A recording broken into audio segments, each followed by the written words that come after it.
Some of you might have used vertical story poles to calculate your riser height for each individual step or landings so that you can verify the positioning of a stair stringer. But you're also going to need to think about the horizontal run and the location of each step. And this is where a horizontal story pole comes into place. It applies the same accuracy to your horizontal footprint as the vertical story pole and can eliminate any mistakes you could make by trying to figure out the individual location with your math and a tape measure.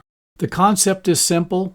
Map out your stair layout onto a 1x4 or a 2x4 before you ever think about laying out the stair stringer. This will include the base tread depth of each step, along with the thickness of each individual riser. And if you're going to use a stair nosing, make sure that you lay out for that. And really what this is going to help you do the most is figure out if the stairway's actually going to meet local building codes, because your landing might be too small or your steps might need to be too small to fit into that area. And it will also allow you to position the landing wall in the exact location.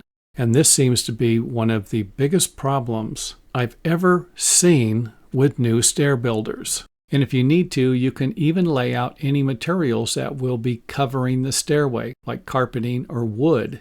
And there you have it, another stair building tool for your stair building toolbox. And do not be afraid to spend a little more time making additional calculations for your stairway if you've never built a stairway before or have had problems building stairways in the past.